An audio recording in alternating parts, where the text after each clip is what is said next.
Welcome to Budapest, the capital of Hungary. We spent 6 days exploring this beautiful city and we're excited to share with you some of our discoveries. At the heart of the city stands Hungary's iconic Parliament building. It's one of the world's largest parliaments, and its location on the Danube River make it, in my opinion, the world's most picturesque. Just 300 meters downriver from the Hungarian Parliament is the Shoe Memorial, a monument to the 800 Jews who in the winter of 1944-45 were shot on the banks of the Danube River by members of the Hungarian Arrow Cross militia. These militia members had the Jews take off their shoes to be resold on the black market before shooting them and pushing them into the river.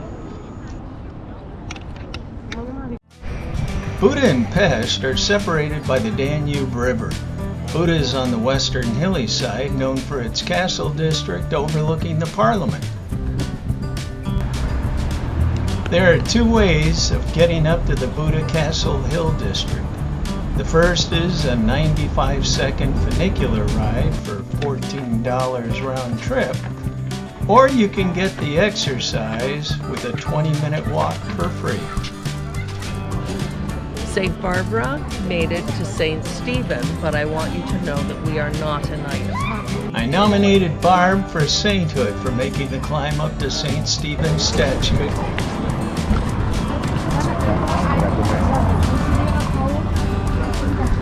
We are at the Matthias Church, which is on the top of the hill of Buda. The changing of the guard takes place every hour on the hour in front of the presidential palace and can be fun to watch with their cross-step marching and rifle drills. The location is up on the hill in front of the Castle Hill funicular station.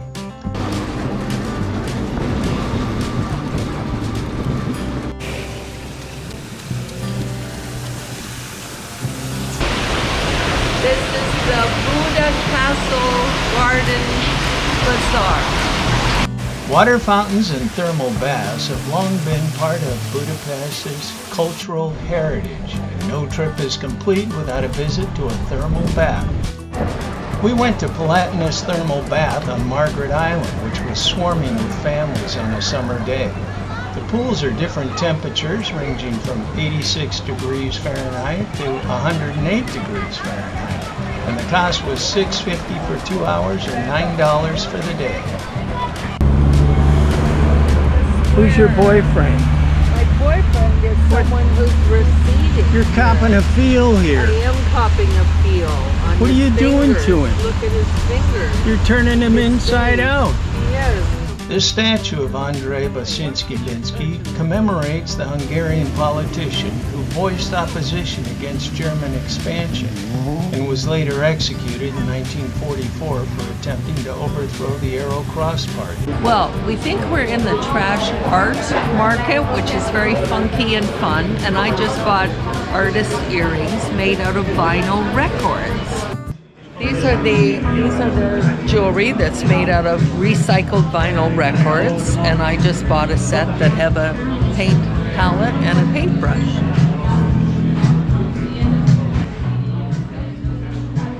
So that's kind of funky. I'm going to wear them later. Art shops and coffee houses abound in Budapest. We also just stumbled on the street caravan, which is a alleyway of food carts for street food. Now this is what you call fast food. I'm sorry, I had to go there.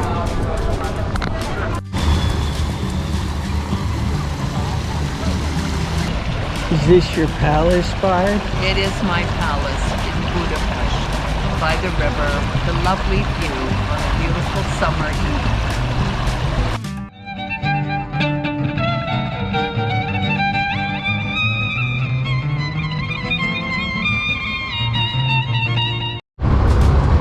Sunday morning, and we are in Hero Square in front of the Fine Art Museum with a couple of very interesting exhibits.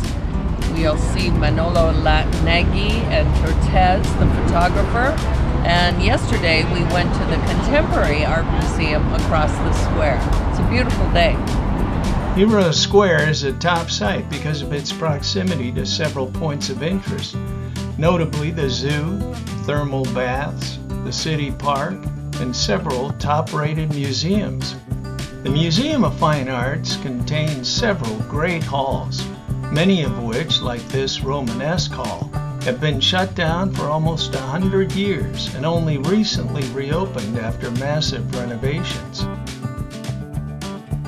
The Bahahunian Castle is on an island in the City Park Lake and looks a bit like the Disney Magic Castle.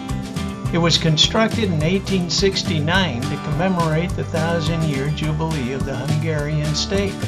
The castle became so popular they added on more buildings, like the Jack Chapel, built on the model of a 13th century chapel. Okay, what is this part? Museum of Hungarian Agriculture. We haven't done it yet. It's the Corn Palace. I suppose. This is the House of Music and the outdoor stage.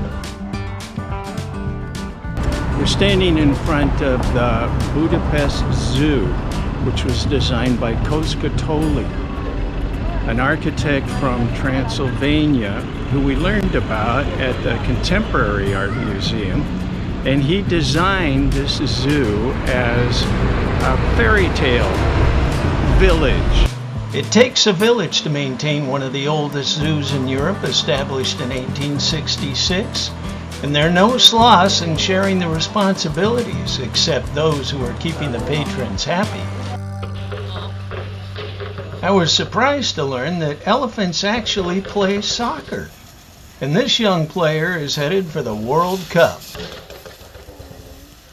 We're at the Ethnograph Museum, which is a monstrous museum filled with tchotchke, just stuff that people collect. But the structure itself is quite phenomenal. It is in a U shape, and it has, well, a flattened U shape, and it has a green roof.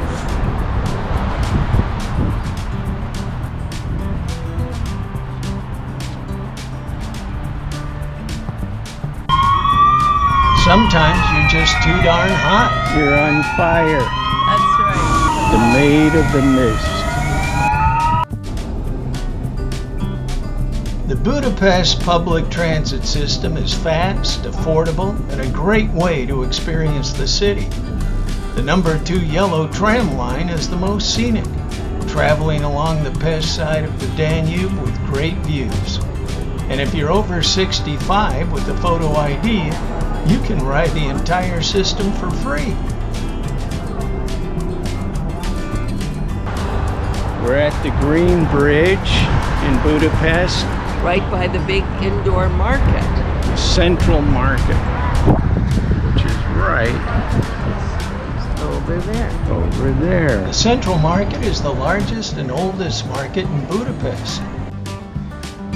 We wrapped up our Budapest adventure with a getaway to the middle of the Danube, tranquil Margaret Island.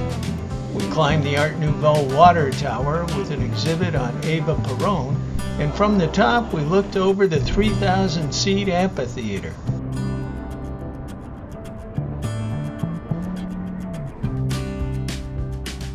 The lush green gardens and dancing water, music and light show was the perfect finish to our Danube river cruise.